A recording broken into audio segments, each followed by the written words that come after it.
G'day guys, welcome back. My name is Wildkard. Yes, hopefully everybody's having a better week than I had. A couple of days ago, I was in a trade and I got my face completely ripped off. It's like the biggest loss in a single trade I've ever suffered, and it is literally one of those things that you think that it's impossible to happen, and I still don't know why it happened, but it did. Just got completely destroyed in one trade, and it's funny because my my university professor actually warned everybody the trading strategy that I was deploying when I was at university, and he said that it was like it's like a chicken. You eat like a chicken and you shit like a bull, right? So when you're making money, you're picking away tiny bits of profits like a chicken picking away on grains left on the ground. And when things go bad, you shit it all out like it's a bull having a diarrhea, and all the money is just evaporated out of your system. And that's basically what happened to me a couple of days ago.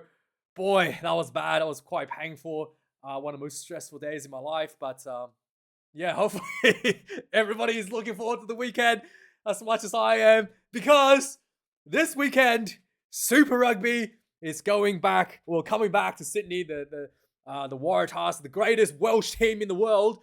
And speaking of the greatest Welsh team, this guy, Prince Harry, the Duke of Sussex, is coming to watch the Waratahs game this weekend. And I'll be very happy for him to come to come to this game and give it a bit of publicity that we desperately need here in Australia when it comes to the game of rugby. And what's interesting is that normally I buy my tickets at the gate to get a membership discount. By the way, if you are a Waratahs fan watching this, instead of paying I just want to give everyone a bit of a tip. Instead of, especially if you got a membership, instead of paying like $6 for the ticket tag fee or whatever they charge you, $7, $6.95 for the ticket tag fee.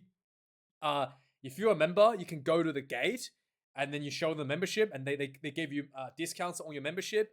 And then they also do not charge you on the transaction fee. So you can actually get a ticket for like Prime C tickets for like $50. So that's what I've been doing for all of these games. When the Prince Harry thing is announced, I was like, oh God, maybe I should try get my seats that I normally get before it's been sold out. And then I tuned into the website only to discover that my normal seats, which is the 13, 14, or 15 section, immediately sold out. And then the action was a bit weird because it's not just sold out, but you might be saying, oh, Wildcard 15 is not sold out. It is actually sold out. It's just pedestrian seats that are left. So all of these sections are just immediately gone, the good seats. You might be wondering, why is it all sold out? Like, the prince is not going to be sitting here, right? He's not going to be sitting here amongst the peasants. He's going to be in a corporate box upstairs behind us.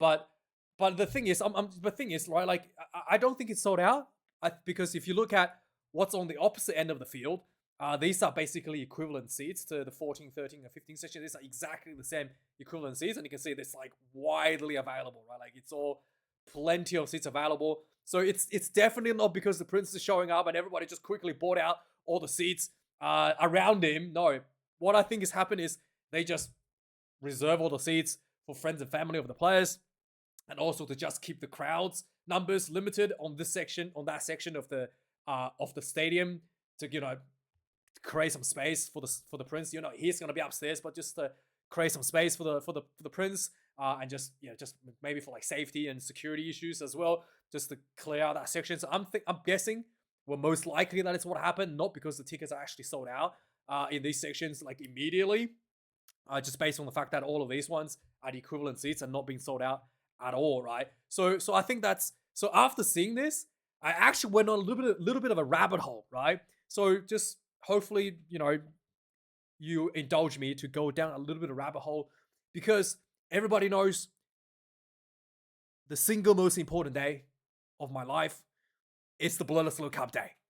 Okay, it is the only holiday, well, second holiday that I celebrate in the calendar year, and this year the Bledisloe Cup tickets. One of you guys actually told me as soon as it was released, seemingly that all the good tickets are immediately sold out. Okay, so as you can see, the tickets have already released here in Sydney. In Eden Park, the New Zealand game hasn't been released yet. It hasn't been released till like 31st of May. But here in Australia, it's already released, and no one got notified. It's just like out there. This is probably the first time. Some of you guys might be like, "Oh, this is the first time you've heard that the tickets are actually been released." Watching this video, and again, all the good seats on the main side of the stadium are immediately sold out. Like, there's no way, because like every little seat's been grabbed. There's no way, right? Especially if you look at like on the opposite side, there's plenty of seats available. Excuse me. Oh, trying to sneeze. There's plenty of seats available here. Like, there's no way that it's sold out. Like, if someone just came in and snatched up all the best tickets. And you might see these ones as well. These ones are just pedestrian seats as well, handicap seats as well. It's not actually sold out. So after seeing this, I actually called Rugby Australia to ask them what happened with these seats. And they actually told me, yes, in fact, it's not sold out. It's been reserved. So I asked them, well, I'm a Waratahs gold member. Oh, not gold member, platinum member. Could I buy these? Who are these tickets reserved for, right? Could I buy these tickets with my membership? And then she like typed in my membership, everything, and she went, nah, you cannot get it. Now, you can see that the ticket sales are not doing so great, right? Just by looking at all the other seats that are available, and yet all the best seats are immediately reserved. There's no way, Cadbury have this many people they want to reserve the tickets for. It's not that, they're like, unfortunately, rugby is not that popular anymore here in Australia. And it leaves me wondering, who exactly are these seats being reserved for, right? Now, I did a bit of digging. Turns out there is some rumor or speculation that Prince Williams and Princess Kate might be visiting Australia sometimes this year. Now, their schedule is supposed to be maybe, mid to late this year. Bledisloe Cup is October. So it is later than the schedule that they're speculating to be. So maybe they're going to come in a bit later than speculated. But having an entire section like this, all the best seats reserved, would only make sense if the royalty comes to visit. And why would Rugby Australia just release all the tickets without any notification sent out to anybody? Because they know as soon as, the Prince of Wales, the Prince of New South Wales, is attending the Bledisloe Cup, all of these tickets are going to be sold out. So that's why they're not advertising. That's why, they don't care about all these seats just being unsold. Because they know as soon as the Prince comes, all of these seats are going to be snatched up by their relatives or people. Everybody will want the seats.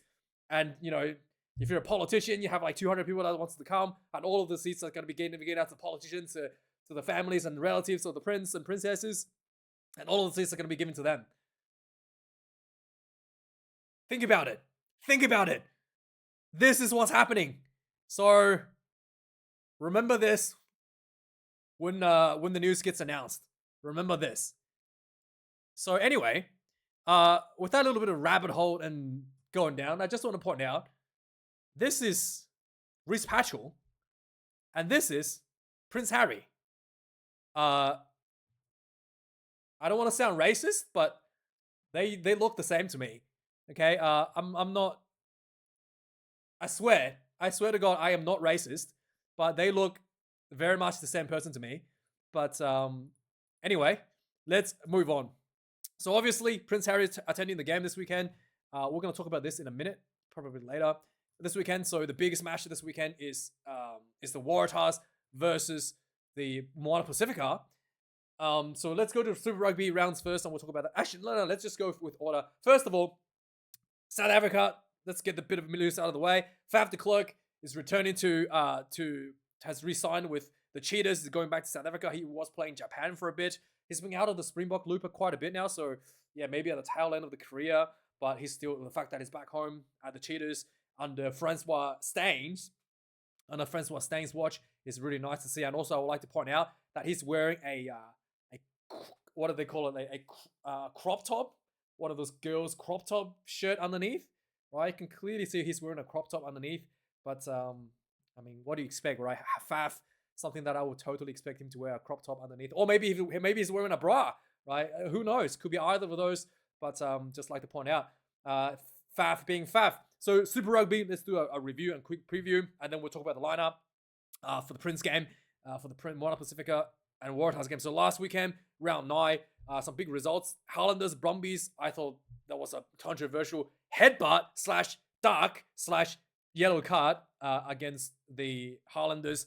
Saw the Brumbies playing against 14 players to pull out a win, 14 points to 10, very controversial stuff. Not much was talked about in the news media, but there's a lot of talk in social media about whether Nick Frost headbutted deliberately onto, who was it? Onto the Highlander players. We're going to have a look at that in a minute. Moana Pasifika got absolutely demolished, unfortunately, by the Chiefs. Quinton Tupaya and what's his name? Moefana was just outstanding. Like Tupaya has just been like a complete new level this year as well. Just really, really good. Fijian and Drua beat the Force. Yeah, that was really, really, really close. The Force missed so many penalties, so many conversions. There was a debut for Lomax as well. Quite an entertaining game overall. But a really, really tough win for the Endurers. Hurricanes just absolutely flogged the Blues. Did not expect this. Geordie Barrett, Cameron Roygaard, and the combination of Ruben Lava 10 is just proven to be way too much for Bowden and friends to handle. And finally, the Reds. For the first time since 2011, the Reds has beaten the Crusaders at Suncorp Stadium in Brisbane. My goodness, I did not expect it's been that long, but it was a pretty crazy result. And I thought this was, a good result. I thought the Crusaders really lacked some of the core talents out there. Maybe they lacked a bit of lacked someone like Rishi Muanga in the back line to spice out the play, and they lacked someone like it or not, Scotty Barrett in the front row, in the 4-pack to really roll their sleeves up and get down and dirty in the defense. Just lacked a bit of that. Saw them falling short against the Reds. So this weekend, we've got some pretty big games coming up as well. Blues versus Landers at Eden Park, and Waratahs versus Moana Pasifika. We've got the Chiefs versus Hurricanes in Waikato. This is going to be a huge one as well. And the Brumbies versus in Drua here in Canberra, and finally the Western Force will be hosting the Crusaders at the Force Field in the Western Free State of Perfectang. And so that's the lineup for the week. So the games that's going to be that the Prince is going to be attending: Waratahs versus Moana Pasifika. Let's go through the lineup for the game. So still big names injured for the Waratahs. I think Swali'i has been out for how many weeks now? It's now week 10. He was supposed to be out for 8 to 9 weeks. So this could be like I don't know. He might, he was out since week 2. It's like 10th week this week, so he might have been okay this week, but yeah, still not available. I was hoping that with the announcement of the Prince coming, that they might just put him out there for the show, but not ready. Still not out for Joseph Swali'i. I really want to see him back. To be honest, I've been wanting to see him back and get another look at the young man. But anyway, so without Swali'i, the Waratahs will have to still, even with Swali'i, it's going to be a pretty tough game against Moana Pasifika. I don't think the Waratahs is as good as people make them out to be. I wouldn't even call them the heavy favorites. I think that if anything, if the Waratahs come into this game with the mentality that it's going to be a favorite, they're the favorites to win. It's going to be a home game. It's going to be it's going to be an expected win in front of the Prince. They might run into a lot of trouble and might actually end up losing this one. So yeah, let's have a look at the men that's going to be representing the Waratahs this weekend. We've got Tom Lambert coming number 1, Ethan Dubbins number 2, Daniel Botta comes in number 3, Matt Phillip, the captain, comes in number 4, Miles Amatosero number 5, Angus Scott Young gets caught up for his first starting game for the Waratahs at number 6. He used to play for the Reds and he went overseas for a bit at number 6. Now coming number 7, we've got Charlie Gamble. And finally, for the entire season now, P. Sum will finish off at number 8. Jay Gordon returns to the start at number 9. Jack DeBrusini gets number 10 jersey once again. At number 11, Max Jorgensen in the wing, and then Lawson Crichton comes back in at number 12 with Joey Walton at 13. I'm actually really surprised with this. I thought Crichton was really good at 10, and I thought DeBrusini would have been a better option at 12 because he's bigger. And like, yeah, I know Debrasini has probably, has a kicking game, has a bit more of a kicking game from Crichton. But I do think that Crichton is a better 10, better suited to play 10 because just the size that Debrasini brings, and also, we saw what Jordy Barrett could do out of 10 with the kicking game last weekend. I don't think having like deploying the kicking game out of the 12 it's not like out of the question. So I really felt like, yeah, I'm really, yeah, I just, yeah, let me know your thought. I really feel like Crichton will be a better option at 10 than Debrasini. I think they should swap them around. But anyway, Joey Walton comes back at number 13. I do think that defensively, yeah, it's interesting there. Is he defensively better than Pullman? Not too sure. Not too sure, to be honest. I do think that the defensive in the 13 channel, yeah, it's going to be tested once again this weekend to say for sure. Andrew Callaway comes in at number 14, and Sid Harvey, who's been outstanding for the Waratahs, finish off at number 15. In the back, in the reserves now, we got Flau Fainga'a retains number 16 jersey ahead of Moana. Isaac Halea, number 17. Sifa Amon retains the number 18 jersey. Engez Blythe comes in at number 19. Clem Halaholo comes in at number 20. And Jamie Adamson, the sixth forward on the bench, comes in at number 21. And he's gonna come on as a huge impact player as well because he's an open side flanker. So expecting him to be doing something that is similar to that of a Albertus Smith. Number 22, Teddy Wilson, the halfback, and Tristan Riley will be coming in at number 23. So yeah, interesting selection there. Like Joey Walton, 13. Tristan Riley was 13 for a couple of weeks. I do think that Walton is better than Riley at defensively.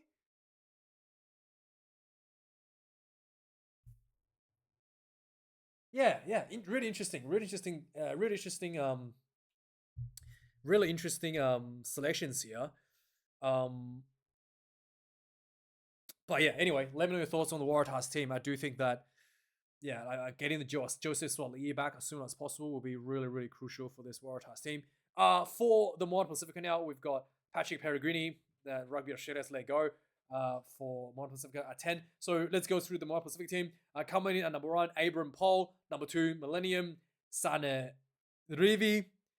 Number 3, Chris Apuua. Tom Savage coming in number 4.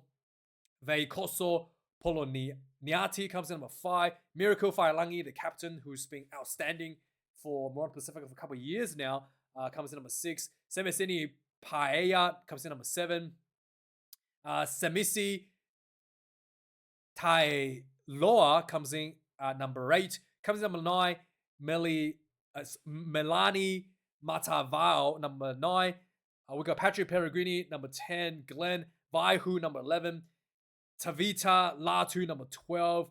Solomon Alai Mano, number 13. Tuna Tuitama, number 14. And William Havili comes in at number 15. We got Samuela Molly comes number 16. Malachi Hala Nagati comes in Nagatai comes in number 17. Paula Latu comes in number 18. Jimmy Tupo comes in number 19. Ola Tauelangi comes in number 20. Jonathan Taumate Ine comes in number 21. Falatoi Penny comes in number 22. Tyler Pulini comes in at number 23. Goodness. That's the Moana Pacific team. The one thing for Moana Pacifica is that they had that physicality in that first round against Fijian and Drua.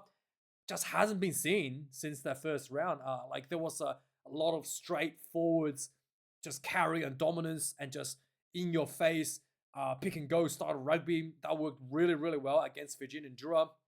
I would like to see them do that more instead of the kicking style that they've been trying to play against the New Zealand teams, especially recently. And I really think that if they just go back to that bread and butter and use that big physical bodies to their advantage, they're gonna put a big number on the Waratahs this weekend. If they can stick to that, instead of just trying to play the kicking game, playing the spreadsheets, like they've been doing the last few weeks. So yeah, be really interesting to see how this is going to go.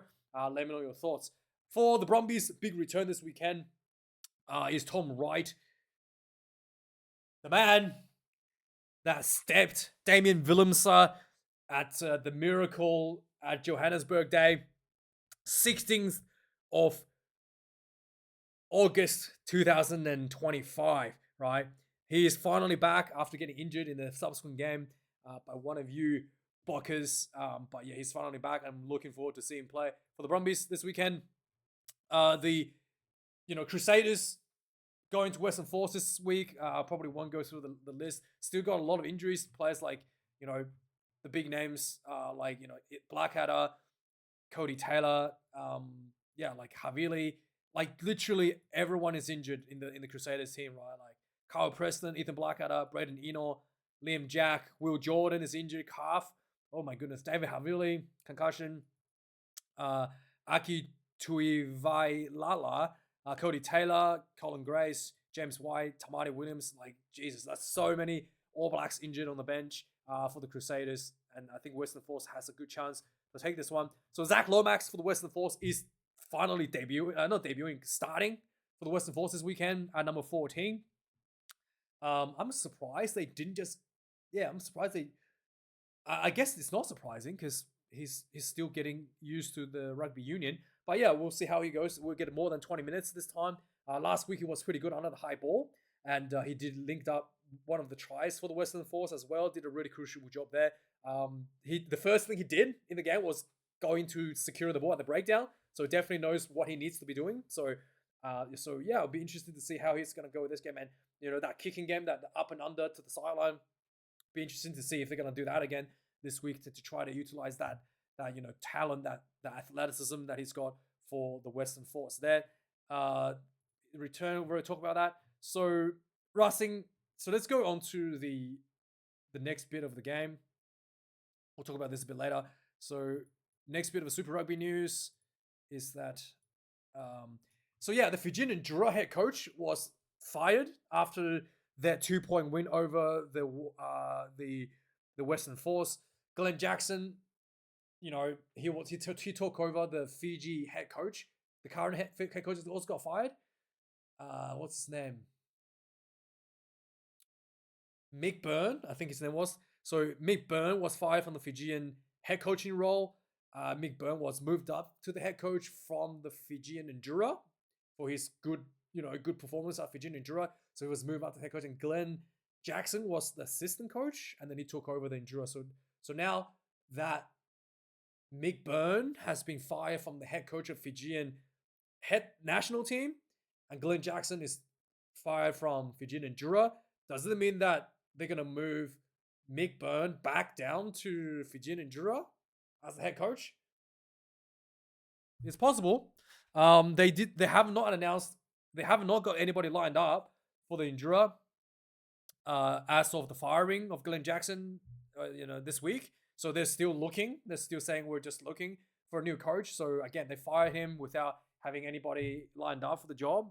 It's a bit interesting, but I think that if they want to get someone in quick and who's had success in the past with Druas, they might just bring Mick Byrne back down. I don't think Mick Byrne's going to take like a demotion essentially, but yeah, that's a possibility of what's going to happen. So the Crusaders are going to their new stadium next week at Christchurch. It's going to be, they built a new stadium in the city under the roof as well. Very sleek looking building from the outside. And one of the problem with the building is that they built it really tight. Like the stadium's built really tight, close to the sideline, and they're not going to have the cavalry, the pre-match cavalry, 6 holders cavalry in this new stadium, because apparently they think it's too dangerous to have the horses run around the side too close to the fans. I'm guessing what's happening is they don't want the horses to be on the field, and based on the tiny little bit of gap outside of the field and where the fans are sitting, I'm guessing there's just not enough space for them to go by. So I'm guessing that's probably why they've cancelled this this tradition. But it's really sad to see it go, because it's like, maybe just allow. I know they don't want the horse to trample the field and mess up all the grass before the game's even kicked off. But I just think it's a shame to have culture like this to be just thrown out. Especially when you made the building, when you made the stadium, this should have been in consideration, right? Because the Crusaders will be one of the main teams that uses the building, and if your design of the building it's not fit for the Crusaders to do their traditional horse ride through the stadium, the stadium isn't built to fit its purpose. So yeah, really, really sad to see. And yeah, anyway, so this is the incident that I was talking about before the Nick, the Nick Frost headbutt. But I've talked more about this in my review, so you can look at that if you want. But I do think that if this was not a headbutt, this should not have been a yellow card, because the Highlander player is literally, there was a late duck into the Highlander player, and the Highlander player was moving backwards and absorbed the shot. So it should not be a yellow card. And again, I think Ben O'Keefe, a lot of referees now are just making the wrong decisions in the name of speeding the game up, and they're not actually doing their job to actually make the correct decision, which is what they hired to do, right? The referee's job is to hire to administer the law correctly, first and foremost. Not there to rush a decision and speed the game up, because that's not actually how the referee's job is supposed to be. So yeah, you can go watch that if you wanted to know how that feel. There's a lot of talk about a bit of a potential eligibility change in New Zealand, because currently New Zealand Rugby has re-signed Richie Mo'unga and Shannon Frizzell has been re-signed to New Zealand Rugby, but under the current law, they need to play a certain amount of NPC games before they're eligible to play for the All Blacks, which means they could not play in the rugby tour to South Africa, because they have to play one season of NPC, and they will be available to play in November when they head off to the north. So that's something that everybody's talking about, because they really want these two guys to be a part of the team that heads over to South Africa, because it will make a huge difference to the performance in this big trip. But then again, the rule, like, are they going to bend the rules? And how much of the rules they're going to bend? If they're going to bend the rules for this, are they going to bend the rules for potentially allowing overseas players to be selected? Maybe they can bring in Brodie Retallick as well, right? Because if your goal is to present the best All Blacks team possible, maybe you can bring in Brodie Retallick as well, right? But however, the players being allowed to play without the NPC requirements has already been broken last year, with Fainga Anuku being brought into the All Blacks team as soon as he was basically re-signed to the All Blacks before he played enough NPC games to qualify. So this already been bent a little bit, so we'll have to see if they're going to do that again, or just make it official that this was just going to be the case going forward. So anyway, the European Champions Cup semi-finals was played. I have to go back and watch this. I have not watched them yet. So Bath edged down Northampton Saints 43 points to 41. The Glasgow Warriors lost to Toulon 19 points to 22. Leinster beat the Sales Shark 43 points to 13, and the Bordeaux Beglers beat Anton Dupont's Toulouse 30 points to 15. Apparently, there was quite a bit of self-sabotaging going on in Toulouse team. There was a red card early on, and then Dupont got sent off with a yellow card for tripping a player. Yeah. So there was actually some talk in the media about, is Dupont no longer the go-to guy, like the must-select guy for the French team anymore after some of these recent results out of the French sides. So anyway, moving on, we've got this one we'll talk about. So we'll talk about this in a minute. So Gao Fiku has actually moved club to Toulon out of Toulouse. And then we've got Robbie Deans going to be coaching the Barbarians before taking over the Harlequins. And then finally, there's a bit of a opinion from Paul Williams. So basically, what happened was, it's basically they changed the law to reduce scrum, that if the ball gets held up over the try line, it's now a goal line kick out. It's a goal line dropout. And a lot of people are complaining about this because they feel like, going for a try should not giving you a disadvantage in sense that you lose the opportunity to go again if you're held up. But I don't think that's crazy. I mean, if you were held up in goal, you should lose your opportunity for a goal line dropout. I think this is actually the right decision in terms of law change. If you think about, let's say, the game of soccer, right? You take a shot at goal, you miss. It's a goalkeeper. The goalkeeper kick. It's a goal. It's a goal line dropout, right? It's a goalkeeper gets the kick the ball out. If you shoot and the goalkeeper grabs the ball and stops from scoring, the goalkeeper gets to kick the ball out, right? You don't just get repeated opportunity to keep shooting for goal, right? It's the same thing with rugby. If you're held up in goal, it's a goal line dropout. I think that's actually how the game should be, not a 5-meter scrum for the attacking team so that you can keep on attacking with no end. You've gone for it. You've taken your shot. You missed. You didn't get it to try. Too bad. And now the argument that this guy is making is that the teams are getting too good at pulling players over the try line whilst laying on the ground, right? Like putting the player on top of them. And in an ordinary sense, if this was not over the try line, this would have been a penalty. You're not allowed to pull someone on top of you whilst you're on the ground, and holding on to them. But because it's over the try line, you're allowed to do that. What I want to say is that yes, the teams are getting better at putting the players over the try line, but also players are getting better at scoring tries, right? It's a balance of skill. So like you got to put yourself in a position where you can't get pulled over and held up, right? That's the whole point. It's a juggle for every inch of the field, and like you got to get better. And also, he actually pointed out as well, it decentivizes the team to just keep crashing, belting through.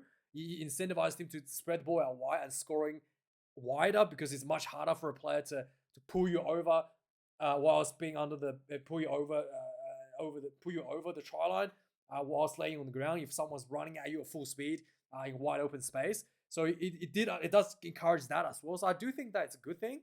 And it's like when they made the change, a lot of people felt like it was not the right change. They should stuck to the old law, but I do think that this new law actually makes more sense.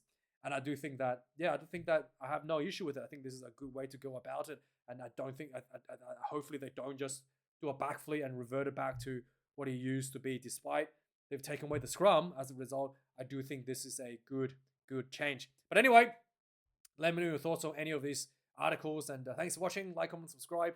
I'll see you guys tomorrow for the game. For the Waratahs versus Moana Pasifika game. Thanks for watching. Have a good weekend. Cheers.